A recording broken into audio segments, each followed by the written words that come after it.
Hey guys, welcome to our channel Foodie Tank। तो दोस्तों स्वागत है आपका फूडी टैंक द्वारा प्रस्तुत नो फायर कुकिंग के एपिसोड नंबर 4 में। ये हम आपके लिए एक नई सीरीज़ लेके आए हैं जिसमें आपको ना गैस जलाने की मेहनत करनी पड़ेगी और ना ही किसी चीज़ को पकाने की देर तक जद्दोजहद। जी बिल्कुल, और ये कुछ रेसिपीज़ ऐसी होने वाली हैं जिन्हें बनाने में आपके बच्चों को भी बहुत मज़ा आएगा और आप आसानी से बच्चों से ये बनवा सकते हैं क्योंकि इसमें कोई भी रिस्क इन्वॉल्व नहीं है। और प्लस अगर आप हॉस्टल में रहते हैं तो उसके लिए भी ये रेसिपीज़ बहुत अच्छी हैं। तो चलिए आगे बढ़ते हैं, लेकिन आगे बढ़ने से पहले अगर आपने अभी तक हमारे चैनल को सब्सक्राइब नहीं किया है तो जल्दी से हमारे चैनल को सब्सक्राइब कर दीजिए। सब्सक्राइब करना बिल्कुल ही फ्री है और सब्सक्राइब के बगल वाला बेल नोटिफिकेशन भी दबा दीजिएगा। तो चलिए फटाफट से रेसिपी को शुरू करते हैं। तो सबसे पहले हमने यहाँ पे एक बड़ा सा मिक्सिंग बोल ले लिया है और इसमें हम ऐड करेंगे तकरीबन 2 बड़े चम्मच हंग कर्ड। ये हंग कर्ड कुछ नहीं, जो नॉर्मल दही मिलता है ना बाजार में, आप घर में जमाते हैं, तो एक पतला सा मसलिन क्लॉथ या साफ सुथरा रुमाल लेके दही को उसमें बांध दीजिए और उसको हो सके तो टांग दीजिए, या अगर टांग नहीं सकते तो एक बर्तन में एक सीव या छलनी रख के उसके ऊपर वो दही की पोटली रख दीजिए और 1-2 घंटे में आपका हंग कर्ड तैयार हो जाएगा। तो चलिए आगे बढ़ते हैं। यहाँ पे मैंने वेज मेयोनीज ले ली है, जो एगलेस वाली आती है, मैंने वो ली है और इसमें हम ऐड करेंगे तकरीबन 3 से 4 बड़े चम्मच मेयोनीज के। आप अंदाजे से ऐड कीजिएगा, मुझे तो अंदाज़ा है मेयोनीज का तो मैंने ऐड कर दिया। और इसके साथ ही इसमें मैं ऐड कर रही हूँ 2 टीस्पून भर के टमाटो केचप। ये बच्चों को बहुत पसंद आता है, इसको ज़रूर ऐड कीजिएगा, बच्चों का तो ये फेवरेट इंग्रेडिएंट होता है। और इसके बाद इसमें थोड़ा सा तीखापन डालने के लिए मैं ऐड कर रही हूँ रेड चिली सॉस। लेकिन अगर आप तीखा नहीं खाते तो आप ये रेड चिली सॉस को स्किप भी कर सकते हैं। तो चलिए आगे बढ़ते हैं और इसमें मैं ऐड कर रही हूँ 1 टीस्पून काली मिर्च का पाउडर। इसे मैंने फ्रेशली दरदरा कूट लिया था। और साथ ही में लूँगी मैं 1 टीस्पून पिज़्ज़ा सीजनिंग, जो ऑरिगेनो सीजनिंग आती है ना डोमिनोज वाली, या आप बाज़ार से रेडीमेड भी ले आइए तो वो भी ऐड कर सकते हैं। और साथ ही में इसमें जाएगा आधी टीस्पून चिली फ्लेक्स।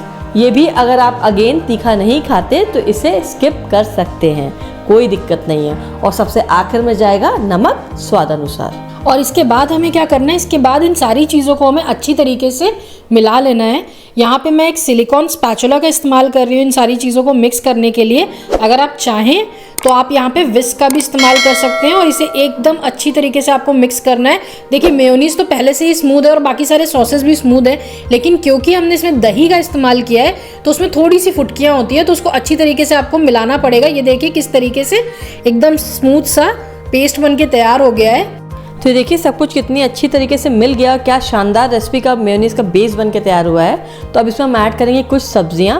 तो सबसे पहले मैंने एक छोटा टमाटर ले लिया था, उसके मैंने बीज निकाल लिए थे और उसको महीन महीन बारीक बारीक चॉप कर लिया था, तो उसे ऐड किया है मैंने यहाँ पे। और साथ में मैंने लिया एक छोटा खीरा, और खीरे को भी मैंने डीसीड करके बारीक बारीक चॉप कर लिया है। और इसके जो सीड्स निकलेंगे उसको फेंकिएगा नहीं, रायते वगैरह में अच्छे से इस्तेमाल हो जाएगा वो। और इसके बाद इसमें डाले गए बच्चों का फेवरेट इंग्रेडिएंट कॉर्न। यहाँ पे हमने जो कैंड कॉर्न्स होते हैं ना उसका इस्तेमाल किया है, उसको भी हम इसमें ऐड कर देंगे। और इसके साथ इसमें जाएगा गाजर। 1 गाजर को मैंने कद्दूकस कर लिया था छील के धुलने के बाद। और गाजर तो बहुत ही पौष्टिक होता है बच्चों के लिए और सभी के लिए, आंखों के लिए बहुत ही अच्छा होता है गाजर। और सर्दियों में आने वाली लाल लाल गाजर का तो क्या ही कहना। तो चलिए रेसिपी को आगे बढ़ाते हैं। यहाँ पे मैंने आधा कप पर्पल वाली पत्ता गोभी ले ली है।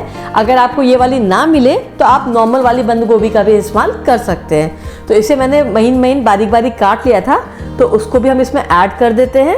पर्पल वाली पत्ता गोभी से बहुत ही सुंदर कलर आएगा, इसलिए हमने इस्तेमाल किया और हमारे पास थोड़ी सी पड़ी भी हुई थी।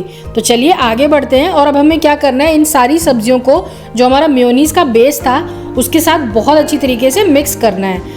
तो आप इसको मिक्स कीजिए। और मैं आपको एक और चीज़ बताना चाहती हूँ कि इसमें आप अपनी पसंद की कोई भी सब्जियों का इस्तेमाल कर सकते हैं। यहाँ पे हमारे पास जो सब्जियाँ अवेलेबल थी या जो सब्जियाँ हमें पसंद थी हमने वो ऐड की हैं। आप अपने पसंद की सब्जियाँ ऐड कीजिएगा। तो ये देखिए सारी चीज़ें कितनी अच्छी तरीके से मेयोनीज के साथ घुल मिल गई हैं। और वाह वाह क्या बढ़िया शानदार स्टफिंग बन के तैयार हुई है। यकीन मानिए इसे ऐसे कोरा भी खाएंगे ना तो लाजवाब लगेगी। आप इसे एज ए सैलेड भी खा सकते हैं, बहुत ही स्वादिष्ट है ये। तो बस आगे बढ़ते हैं, इसको हम साइड में रखते हैं और नेक्स्ट प्रोसेस की तरफ चलते हैं। जी बिल्कुल। तो यहाँ पे हमने 2 ब्रेड की स्लाइसेस ले ली हैं और अब हमें क्या करना है, इन ब्रेड्स को हम ऐसे बराबर से रखेंगे। और उसके बाद हम क्या करेंगे कि ये जो ब्रेड्स हैं इनकी जो ब्राउन वाली साइड्स होती है ना, कॉर्नर्स, उसको हम काट देंगे और उसको हम अलग कर लेंगे। अगर आप चाहें तो कॉर्नर्स के साथ भी इस रेसिपी को बना सकते हैं, लेकिन कॉर्नर्स के बिना एकदम होटल वाली, एकदम रेस्टोरेंट वाली फील आती है।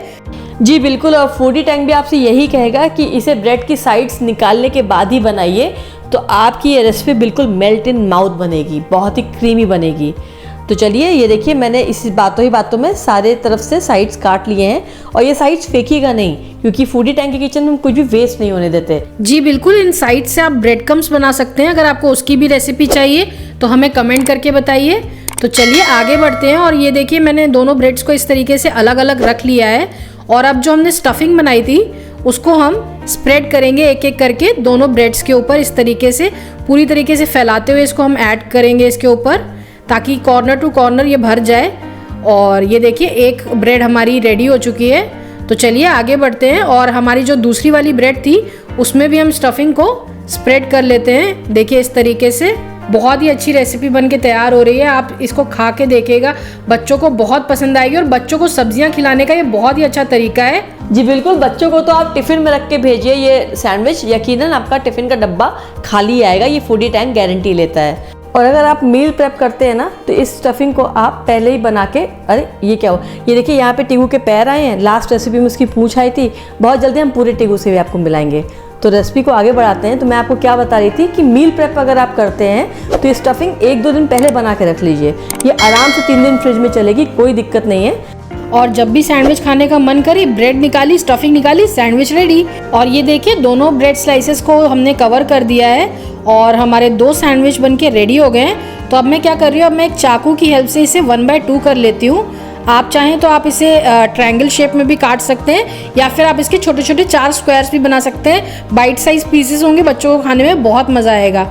तो ये देखिए मैं आपको एक सैंडविच उठा के भी दिखाती हूँ कि किस तरीके से अंदर से ये सुंदर सा दिख रहा है। ये देखिए रिवेलेशन टाइम आ गया है, और मैं आपको थोड़ा सा जूम करके भी दिखाती हूँ कि कितना सुंदर लग रहा है, ये पर्पल, ग्रीन, रेड, ऑरेंज। तो चलिए इसे सर्व कर लेते हैं। वैसे तो ये सैंडविच अपने आप में इतना क्रीमी है कि आपको इसके साथ किसी भी चीज़ की ज़रूरत नहीं पड़ेगी, यकीन मानिए। लेकिन अगर ज़रूरत पड़े तो आप वो स्टफिंग साइड में रख सकते हैं खाने के लिए, या फिर केचप का इस्तेमाल कर सकते हैं। बहुत ही स्वाद लगेगा, एक बार ज़रूर बनाइए और हमें कमेंट करके बताइएगा ज़रूर कि आपका सैंडविच कैसा बना। और हाँ, अगर आपको ये हमारी सीरीज़ पसंद आ रही हो तो इसे ज़्यादा से ज़्यादा लाइक शेयर करें, ताकि बहुत सारे लोगों तक ये नो फायर कुकिंग की रेसिपीज़ पहुँचे। और जितने भी लोग हमारी रेसिपीज़ देखते हैं लेकिन सब्सक्राइब नहीं करते हैं, उनसे मैं ये कहना चाहती हूँ कि प्लीज़ हमारे चैनल को सब्सक्राइब कर लीजिए। आपके सब्सक्राइब करने से हमें बहुत ज़्यादा प्रोत्साहन मिलता है, और यूट्यूब को भी पता चलता है कि हमारा कंटेंट आपको पसंद आ रहा है। और हाँ, सब्सक्राइब के बगल वाला बेल आइकन दबाना मत भूलिएगा। तो चलिए आपसे अलविदा कहने का वक्त आ गया है, तो मिलते हैं अगले रेसिपी पे। तब तक के लिए टाटा।